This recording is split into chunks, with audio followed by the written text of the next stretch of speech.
Boa tarde a todos os senhores vereadores, senhor presidente, aqueles que nos assistem em suas casas pela TV Câmara, os integrantes da Guarda Civil Metropolitana, os integrantes da Polícia Militar e todos os funcionários dessa casa e acrescentando os leitores do Diário Oficial. Bom, senhor presidente, nós tivemos aqui, na sexta-feira passada, um seminário para discutir a guarda que futuramente será a Polícia Municipal, né? Eu sou militante dessa ideia de muitos anos. Aliás, em 1993, fizemos um grande seminário em Ribeirão Preto, com guardas do país inteiro. E, naquele congresso, já sinalizávamos a ideia de que pudéssemos ter uma polícia municipalizada, uma polícia municipal. Nós temos a polícia militar, que faz o policiamento preventivo, ostensivo. Nós temos a polícia civil, que faz o papel de polícia judiciária do Estado. Nós temos a polícia federal, que faz o papel de polícia judiciária da União. A polícia rodoviária federal, que cuida das rodovias federais. A polícia ferroviária federal. E por que não termos uma polícia municipalizada, uma polícia municipal? É fato que a Guarda Civil Metropolitana já executa no seu dia a dia atividades de polícia. Elas já agem na prevenção, né? Não só dos próprios municipais, mas no dia a dia ela age na prevenção e na segurança urbana, já age como polícia municipal. O artigo 144 da Constituição Federal, que disciplina as questões relacionadas à segurança pública, né? Nós temos aqui capítulo 3 da Segurança Pública, artigo 144. Lá passa vários artigos falando da Polícia Federal, Rodoviária Federal, Ferroviária, Polícia Civis, polícias militares, né? E quando nós chegamos lá no parágrafo 8º, no parágrafo 8º, nós temos: os municípios poderão constituir guardas municipais destinadas à proteção de seus bens, serviços e instalações, conforme dispuser a lei. É fato que hoje nós temos uma lei que foi aprovada em Brasília, que disciplina todas as atividades da Guarda Civil Metropolitana. Nós já tivemos casos de que guarnições foram presas, foram apreendidas, né, pela Polícia do Estado por usurpação de função pública. Logo que se criou a Guarda, né? Logo que se criou a Guarda, que tinha aquele entendimento que eles não poderiam estar fazendo o papel de polícia ostensiva, de polícia preventiva. Então, ia lá uma viatura, um comandante da Polícia Militar, e acabava apreendendo aquela guarnição, aquela viatura da Guarda Metropolitana e apresentando nas delegacias, buscando que fosse apreendida, que fosse cessado aquele papel da Guarda. Graças a Deus evoluímos muito, né? Evoluímos muito. Hoje tem-se uma convivência harmoniosa entre a Guarda Civil Metropolitana, a Polícia Militar e a Polícia Civil. Até porque hoje quem comanda a Guarda é um inspetor, né? E temos um coronel na Secretaria de Segurança Urbana. Mas já tivemos até sociólogo, como o Benedito Mariano, que foi secretário de Segurança Urbana por um bom tempo, na gestão da Marta, também na gestão do prefeito Haddad, e que conduziu de forma muito meritória, muito disciplinada e com maestria a Guarda Civil Metropolitana. Agora, o fato de ter um inspetor no comando foi uma evolução, porque anteriormente a isso, os inspetores da Guarda Civil, eles não poderiam comandar a Guarda. Sempre quem estava comandando a Guarda ou era um coronel da Polícia Militar um delegado, já tivemos delegado de polícia comandando a guarda, mas o inspetor não chegava no seu posto máximo, que é o comando general, o comando geral. E hoje nós evoluímos bastante e temos no comando da guarda um inspetor, né? Um inspetor que faz esse papel de comando geral.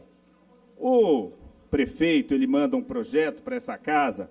Essa casa, ela tem na sua tradição, de todos os projetos que vêm para cá,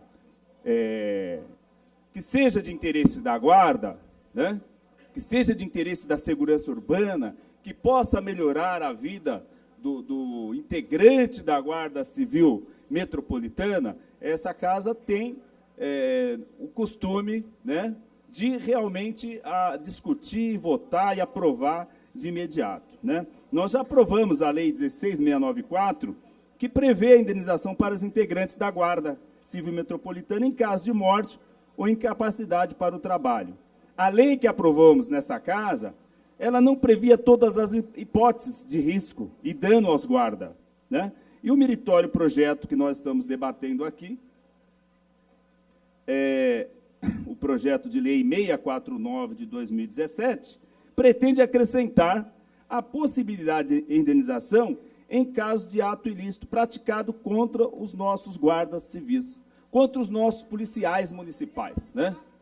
Que pese que o prefeito fez uma viatura, pintou a viatura, escreveu lá Polícia Municipal, e alguns integrantes de associações, da Polícia Militar, que provocou uma ciumeira e acabou indo à Justiça, e não se pode usar mais esse termo Polícia Municipal nas viaturas da Guarda, né?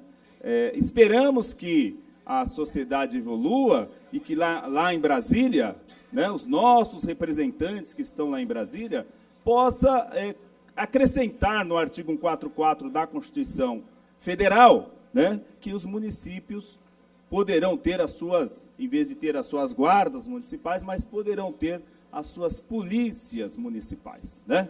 Então, a gente espera isso até para não ter essa ciumeira de setores que não querem concorrência, que não querem outra polícia concorrendo com eles, e aí vão à Justiça e acabou não acontecendo aquilo que o prefeito João Dória pretendia. É fato que o prefeito João Dória tem um estilo de atropelador, né?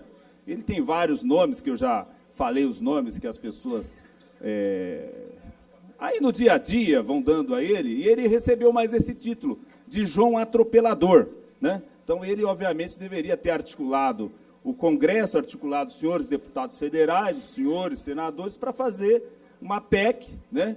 E colocar no texto constitucional que os municípios poderão ter as suas polícias municipais, em que pese que o meu entendimento é que já são polícia, que exercem atividade de polícia, são fardados, têm arma, tem a viatura, né? A viatura está bem especificada lá, bem ostensiva, então exerce sim, e obviamente se depararem com qualquer ocorrência, vão ter que agir, não poderão se omitir, né? Vão ter que, se tiver que prender, vão prender, se tiver que orientar, vão orientar, é o papel de polícia do dia a dia. Mas que o prefeito, obviamente, que ele tem essa pretensão de que nós tenhamos uma polícia municipal, mas ele já atropelou, ele já foi lá e já escreveu na viatura, já fez o lançamento da polícia municipal e acabou acontecendo isso e teve que voltar, teve que recuar. Então, eu até acho que aqui tem vários vereadores que, de certa forma, estão ligados a algum deputado federal, a algum senador. Então, seria importante que esses vereadores também fizessem gestão junto a esses deputados para buscar fazer essa alteração constitucional e nós realmente não termos esse problema que tivemos aqui em São Paulo. No seminário que foi feito aqui, nesta casa, inclusive com a participação brilhante da vereadora Edir Salles, o vereador Ricardo Teixeira também, vamos dar os créditos, né? Vamos dar os créditos, com a participação deles, e outros vereadores aqui, eu não pude ficar o tempo todo, mas eu sei que outros vereadores aqui que defendem a Guarda e trabalham pela Guarda, e, obviamente, que eles têm esse entendimento. Se eles têm alguma relação com algum deputado, seria importante pedir a eles para que pudesse apresentar essa PEC lá em Brasília, porque aí acaba o problema, né? Mas, voltando aqui ao projeto... Vossa Excelência, permite uma parte, vereador Reis. Pois não, vereador... Primeiro quero estar de acordo com Vossa Excelência, no sentido de se garantir a Guarda Civil Metropolitana aos seus componentes que possam ter o direito previsto neste projeto de lei, inclusive também cumprimentar a vereadora Edir Salles, que vem batalhando por isso. E com a sua experiência, inclusive como policial, aqui faz o registro das vezes em que interagiu muito com a Guarda Civil Metropolitana e compreende bem os problemas e as responsabilidades de todos que compõem a GCM. Mas gostaria também, caro vereador Reis, e num diálogo com o presidente Milton Leite, peço a gentileza de sua atenção, porque ainda hoje, na reunião de nossa bancada, e o próprio vereador Antônio Donato, nosso líder, assim avalia, houve como que um consenso entre nós de procurarmos colaborar para um entendimento do presidente Milton Leite com o vereador Reis, no que diz respeito a superar o problema havido no que diz respeito à designação de uma via importante da cidade de São Paulo para homenagear a senhora Marisa Letícia, pois avaliamos que, afinal de contas, se trata de uma proposição que toda a nossa bancada é a favor. E eu estava esperando o Adilson, vereador Adilson, mas como se trata de uma proposição que a nossa bancada, inclusive, está de acordo com o vereador Reis, de podermos homenagear a senhora Marisa Letícia, que foi esposa do presidente Lula, com o seu nome, e é mais do que natural que o vereador Reis e todos nós apoiamos isso, mas como surgiu um impasse entre o presidente e o vereador Reis, nós queremos colaborar para que haja um entendimento, um impasse. É só isso que eu gostaria de registrar e acredito que isso seja perfeitamente possível, porque avalio que o bom senso possa prevalecer.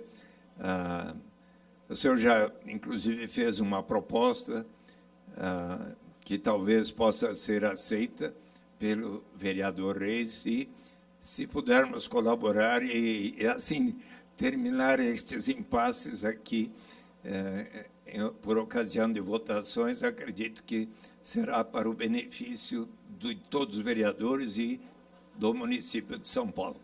É isso que gostaria de dizer ao vereador Reis, mas com a anuência e audiência do presidente Milton Leite. Corregistrado. Muito obrigado, vereador Suplicy. Bom, veja bem, foi aprovado o projeto aqui, né, dando aos guardas acrescentar a possibilidade de indenização em caso do ato ilícito. O que é o ato ilícito? Veja bem, muitas vezes os guardas, indo para suas residências ou saindo de suas residências em direção ao trabalho, podem serem vítimas, né? Vítimas de agressores. Porque tanto o policial militar, o guarda, o próprio policial civil, né? O policial civil, ele adentrar civis, então, às vezes, ele não é identificado de imediato, né? Muitas vezes é identificado porque você imagina, o policial civil entra dentro de um ônibus e ali dentro tem alguém que um dia foi preso por ele, em flagrante ou em investigação, e ele é reconhecido. Então ele está correndo risco, ele está correndo risco ali, a sua vida corre risco, né? Podendo, nós temos casos onde é agredido, agressão a tiros, vítimas de homicídio e assim por diante. O policial militar, a mesma coisa. Imagina o policial militar fardado, andando na rua sozinho. Quando ele está no policiamento ostensivo, a pé ou motorizado, ele está sempre em companhia de outro policial. Ele está na viatura, está com outro policial. Está no policiamento de moto, ROCAM, ronda ostensiva com auxílio de motos. Está sempre um cuidando do outro, né? Está no policiamento a pé, ostensivo, fazendo ali os calçadões, vai e volta.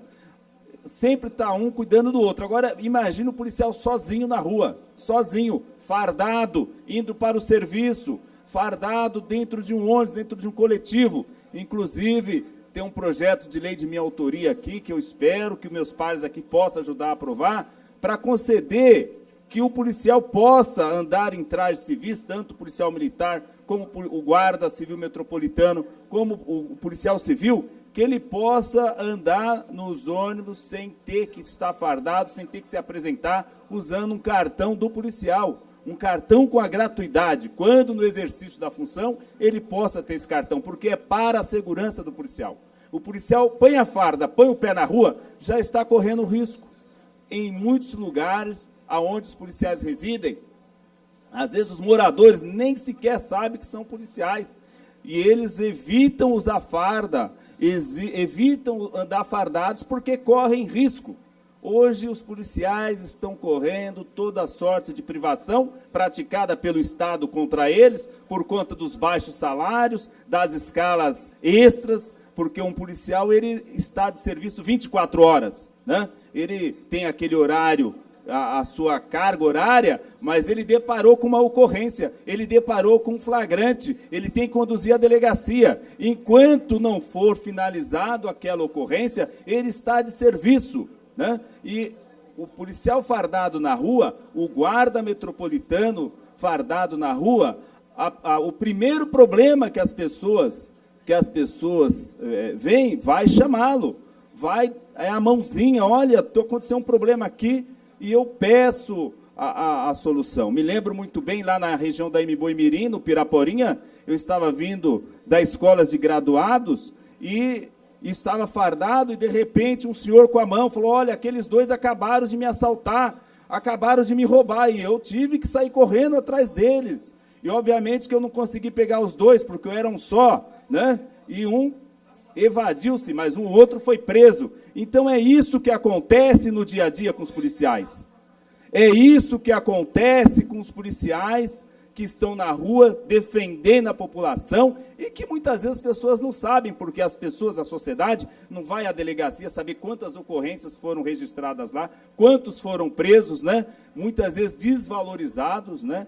Desvalorizados pela mídia, desvalorizados pelo governo. Então, essa é uma situação que só sabe quem passa por ela, né? Quem é que sabe o que passa o policial? O que é ficar 12 horas com aquele rádio narrando violência o dia inteiro? Só quem passa por ela, né? Quem não passa não vai saber nunca. Então, o policial, ele tem sim que ter esse direito a esse seguro, né? A indenização. A família dele tem que estar coberta. A família dele, por quê? Porque ele está correndo risco o tempo todo. A hora que ele sai da sua casa, e na própria sua casa ele está correndo risco também, porque muitas vezes os bandidos, sabedores que o policial mora naquela casa, eles vão lá para tentar ceifar a sua vida. Essa é a situação da polícia. Esta é a situação da polícia. Pois não, comandante? Primeiramente, vereador Reis, eu queria cumprimentá-lo pelas colocações claras sobre segurança pública, que é importante que pessoas que entendem segurança pública realmente coloquem o lado da segurança pública. E Vossa Excelência coloca muito bem, né? Às vezes as brigas, as picuinhas, é lá de comando, disso, daquilo, né? Porque o policial que está na rua, ele sabe o que ele está enfrentando, o guarda, o policial, o civil, o militar, ele sabe que ele tem um inimigo comum. O inimigo comum é o bandido. Porque vários guardas são mortos aí. Você está colocando uma guarda, a Ana Paola, estava em casa, estava indo levar o filho para a escola, quando foi atacada por bandidos, ela estava uniformizada, já foi motivo para o bandido matá-la na frente do filho. Ninguém foi procurar a Constituição, foi perguntar na Justiça, ela estava uniformizada, para o bandido era inimiga do bandido. Eu tenho até um caso particular que eu coloco, que eu, como deputado, em 94, eu ia para a Assembleia Legislativa, aqui na 23 de Maio, na Curva da Ferradura. Quando, com o meu motorista, eu vejo dois bandidos apontando a arma para o motorista, era até um engenheiro italiano, para assaltá-lo, sequestrá-lo, sei lá o quê. Nós, que fomos policiais, eu peguei minha arma, mesmo sendo deputado, saí do carro da Assembleia e devo ter gritado para ele, né, que eu não lembro. É polícia, mão na cabeça. E eles começaram a atirar contra mim. Tanto é que furaram o meu carro da Assembleia na época toda de bala. E eu passei na 23 de maio, às 7 horas da noite, a trocar tiro com dois dos bandidos. Travessei a 23 de maio, a primeira pista, a segunda. Lá em cima, um dos bandidos foi atingido, inclusive. Eu, quando percebo, tem uma viatura da Guarda Municipal que veio me apoiar. E eu fiquei realmente muito satisfeito de ter recebido aquele apoio, como guardas, como policiais me ajudando. Eu não falei para ele, não, vai embora. Eu com a arma na mão, no meio da cidade, de São Paulo, trocando tiro com um bandido. A guarda para mim foi uma salvação, foi uma ajuda. Então é óbvio que eu agradeci aos policiais, até hoje falo, até no livro que eu tenho, escrevi sobre isso. Então, na verdade, é isso. O guarda, queira ou não queira, ele é um obstáculo para o bandido. Ele faz a ação de policial, goste ou não goste. E é evidente que qualquer um de nós está sendo atacado, uma mulher que está sendo atacada, estuprada, o guarda vai ficar olhando a estátua do Duque de Caxias e deixar a mulher ser atacada. Então, realmente é favorável esse projeto, porque o policial, tanto o guarda como o policial, ele é morto em serviço ou em razão de serviço. Como essa guarda, ela foi morta porque ela era policial, ela era guarda, estava levando o filho para a escola. Então, na verdade, é isso. A gente tem que ter um inimigo comum. Eu acho que o inimigo comum é o bandido e nós temos que valorizar a PM, a Polícia Civil, a Guarda Municipal, para combater o crime, para nós não ficarmos, como está acontecendo no Rio de Janeiro, que é os bandidos que mandam. Obrigado. Muito bem, comandante Couto Lopes, parabéns pela defesa que Vossa Excelência faz das questões da polícia, da segurança pública, né? E na realidade é isso, o vereador Couto Lopes. Obviamente que o cidadão, quando ele está necessitando de apoio policial, ele não quer saber se é guarda, se é PM, se é polícia civil, se é uma viatura lá de uma segurança privada, né? Ele vai tentar se socorrer com quem estiver ali, da forma, da urgência que ele está passando, né? Então, ele vai buscar o apoio e não vai perguntar se é polícia, se não é polícia, se está de folga, né? Vamos supor, estou indo para minha casa, meu expediente acabou, eu não posso lhe atender. Isso não existe para o guarda, isso não existe para o policial. Se ele deparou com aquela situação, ele tem que atender. E é onde ele está correndo os riscos. Ele está correndo o risco, né? Então, o que eu até acho essa discussão da Polícia Municipal interessante, mas eu acho que a primeira coisa que tem que se discutir é a valorização do policial. O policial tem que ter um salário digno, para poder custear a sua vida, custear a escola dos seus filhos, o aluguel, a alimentação de sua família. E o policial com salário digno não precisa fazer bicos. A maioria dos policiais, senhores vereadores, senhoras vereadoras, a maioria dos policiais morrem fazendo bicos. Por que fazem bicos? Porque o salário que eles ganham não é suficiente para manter a sua família. Não é suficiente. Imaginem vocês, o policial trabalhando 12 horas lá na viatura, muitas vezes pega uma ocorrência, vai trabalhar 16, 20 horas, vai para casa estressado. Aí no outro dia ele tem que fazer o bico. Ele tem poucas horas de descanso. Aí ele fica o dia inteiro fazendo o bico, correndo riscos, né? Correndo risco, e depois, no outro dia, volta de novo para fazer as atividades de segurança pública. Obviamente que esse policial estressado, ele não vai atender o cidadão da forma que se deve. Por que ele não vai atender? Porque ele está cansado, está fadigado. Imaginem vocês que eu fui até a prefeitura na sexta-feira, representando o vereador Jair Tato, substituindo o vereador Jair Tato, para discutir as questões orçamentárias, e aí eu encontrei uma guarda na portaria que me cumprimentou, e aí eu falei, começamos a conversar, e ela falou, não, eu estou trabalhando na folga.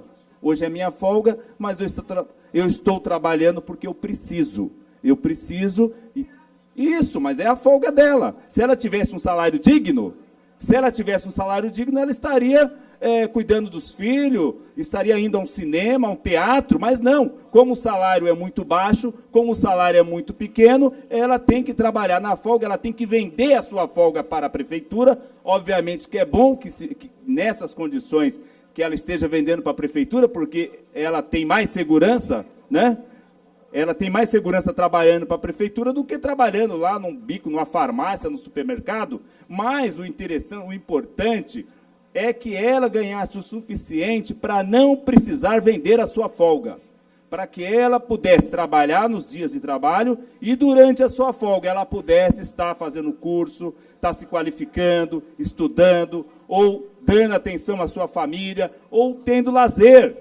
Mas com o salário de fome que é pago, não só aos guardas, aos policiais militares também, aos policiais civis, nós temos o pior salário, um dos piores salários da Polícia Civil no Brasil, está aqui em São Paulo, né? Está aqui no estado de São Paulo, né? Então, se os policiais estivessem sendo bem remunerados, eles não precisariam fazer bicos, e não fazendo bicos estariam correndo menos risco. E, obviamente, que o Estado gastaria menos com concursos, com treinamento, como hoje se gasta para poder formar os policiais, né?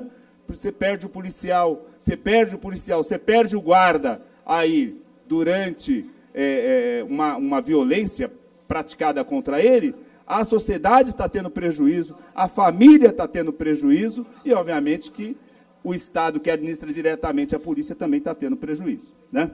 Bom, todos sabem que a Guarda Civil Metropolitana foi criada em 86, através da Lei Municipal 10.115. A primeira turma, composta por 150 agentes, se reunia no prédio onde hoje funciona o Departamento de Recursos Humanos da Secretaria Municipal de Assistência e Desenvolvimento Social, na Rua Pedro de Toledo, uma vez que o comando da corporação não tinha sede própria. Nesse local, os guardas recebiam as ordens do dia e seguiam para os seus postos de trabalho, a pé ou de ônibus. Eles trabalhavam em grupos de apenas 5 homens, pois o número de armas não era suficiente para atender o efetivo. Vale lembrar que as armas eram emprestadas do Exército Brasileiro. O primeiro curso de aperfeiçoamento operacional dos agentes da Guarda Civil Metropolitana durou 30 dias. Eles recebiam orientações teóricas e práticas ligadas às suas atividades do dia a dia, como, por exemplo, educação física e comunicação em rádio. Quanto à graduação, os cargos evoluíam da seguinte forma: GCM, Guarda Civil Metropolitano; CE, classe especial; CD, classe distinta; segundo inspetor e primeiro inspetor. Os demais cargos eram de confiança: inspetor-chefe regional, inspetor-chefe de agrupamento e inspetor-chefe superintendente. O lema da Guarda Civil Metropolitana é amiga, protetora e aliada, e se caracteriza pela filosofia de proteção comunitária, moderna e preventiva. Tem suas atribuições como proteção escolar, tem como foco propiciar aos professores, alunos, pais e a outros agentes um ambiente escolar seguro para a construção do conhecimento e das relações pessoais. Essa proteção é realizada inicialmente pela análise dos índices de vulnerabilidade das unidades educacionais e que nós precisamos de mais guarda, porque à medida que nós vamos visitando as escolas, a gente vai percebendo a deficiência e a cobrança, que o diretor, a primeira coisa que ele fala, olha, eu preciso de guarda aqui, eu preciso pelo menos que a ronda passem aqui, e várias vezes eu enviei ofícios ao comando da Guarda, solicitando que dê atenção para as escolas, porque é outra coisa que a gente tem que pensar bastante. Os vereadores, eu presidi a Comissão de Educação aqui por 4 anos, nessa casa, e eu visitei mais de 100 escolas. Eu visitei e pude relatar e identificar os problemas que nós temos nas escolas. E não é só segurança, todo quanto é tipo de problema, as condições do prédio, é uma quadra que não tem cobertura, o professor, no dia de chuva, como que ele dá aula de educação física para aquele aluno? Então, uma série de questões, e a segurança nas escolas ela é de suma importância, porque os pais estão trabalhando, ou as mães estão em casa, e elas confiaram seus filhos à prefeitura, à escola municipal, e elas esperam que tenha segurança ali, e nós temos que zelar por ela. Então, eu quero encaminhar meu voto, encaminhar favorável ao projeto, é um projeto meritório, é um projeto de suma importância para a Guarda, ainda é pouco, precisamos de ter mais, mas essas são as minhas palavras, senhor presidente. Concluiu.